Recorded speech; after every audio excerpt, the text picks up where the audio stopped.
Interview எல்லாருக்கும் முடிஞ்ச உடனே சிதம்பரம் திவ்யாவிடம் என்னை சாம்பரில் வந்து பாருங்க என்று சொன்னார். திவ்யாவுக்கு ஒரே குழப்பம். தன்னை எதுக்காக வர சொன்னாங்க என்ற குழப்பம் அவளின் மனதில் இருந்தது. அன்று காலை 9 மணிக்கே சிதம்பரம் ஆபீஸுக்கு வந்துவிட்டார். அவர்தான் அந்த கம்பெனியினுடைய எம்டி. அவங்க கம்பெனில 10 மணிக்கு இன்டர்வியூ. அது ஒரு ஹை ப்ரொஃபைல் போஸ்ட். அதனால அவரே கேண்டிடேட் செலக்ட் பண்ண முடிவு பண்ணாரு. கேண்டிடேட்ஸோட ரெசூம் எல்லாம் பார்த்தார் சிதம்பரம். அதுல திவ்யான்னு ஒரு பேரு. அவங்க அப்பா பேரு பாஸ்கர். சொந்த ஊர் சென்னை அடையார். அத பார்த்த உடனே அவருக்கு அதிர்ச்சி கலந்த சந்தோஷம். இன்டர்வியூவில் சிஏ முடித்திருந்த திவ்யா கேட்ட கேள்விக்கெல்லாம் நன்றாக பதில் சொன்னாள். அவளுடைய மனதில் தன்னம்பிக்கையும் உறுதியும் இருப்பதை அவள் கொடுத்த பதில்கள் வெளிப்படுத்தின. பிற்பகல் மணி 2 இருக்கும். ஒரு பெரியவர் வந்து சிதம்பரம் எம்டி என்ற பெயரிட்ட பெயர் பலகை இருந்த அறைக்குள் திவ்யாவை அழைத்துச் சென்றார். நல்ல குளிரூட்டப்பட்ட அறை. அழகான பெரிய எக்ஸிகியூட்டிவ் சேரில் சிதம்பரம் அமர்ந்திருந்தார். உள்ளே போன திவ்யா வணக்கம் என்று கைகூப்பிச் சொல்லிவிட்டு அவள் இருக்கையில் அமர்ந்தாள். மெதுவாக, உன்னுடைய அப்பா பேர் பாஸ்கர் தானே என்று கேட்டார். என்ன வேலை செய்கிறார் என்ற அவரிடம், அவர் இப்பொழுதுதான் ரிட்டையர் ஆன ஒரு டீச்சர் என்றாள் திவ்யா. உன்னோட வேற யார் இருக்காங்க வீட்ல என்று கேட்டார் சிதம்பரம். என்னுடைய பாட்டி கமலாவும் அப்பா அம்மாவும் என்றாள் திவ்யா. என்னை உனக்கு ஏதாவது அடையாளம் தெரிகிறதா என்ற சிதம்பரத்திடம் திவ்யா தெரியவில்லை என்று சொன்னாள். உங்க பாட்டி கமலாவின் பெரிய பையன் நான். சிறிய பையன்தான் உங்க அப்பா. அப்ப நாங்க சென்னை அடையாறுல இருந்தோம். நான் படிப்பதுக்காக அமெரிக்காவுக்கு போனேன்.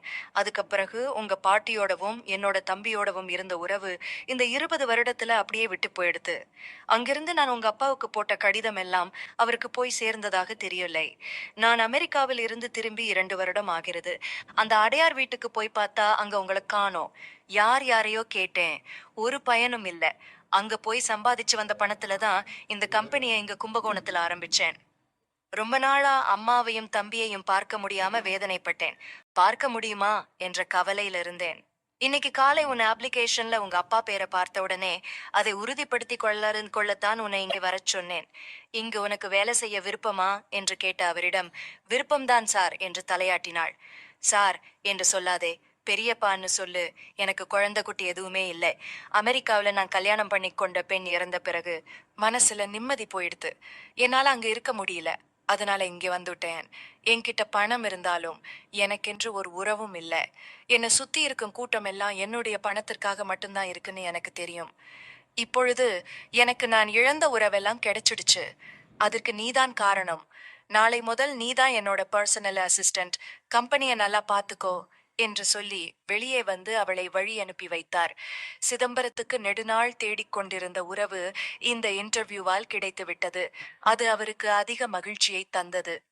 அன்று மாலையே பாஸ்கர் வீட்டு வாசலில் சிதம்பரத்தின் கார் போய் நின்றது. வயதான அவருடைய அம்மாவும் அவருடைய தம்பியும் அடைந்த ஆனந்தத்திற்கு எல்லையே இல்லை.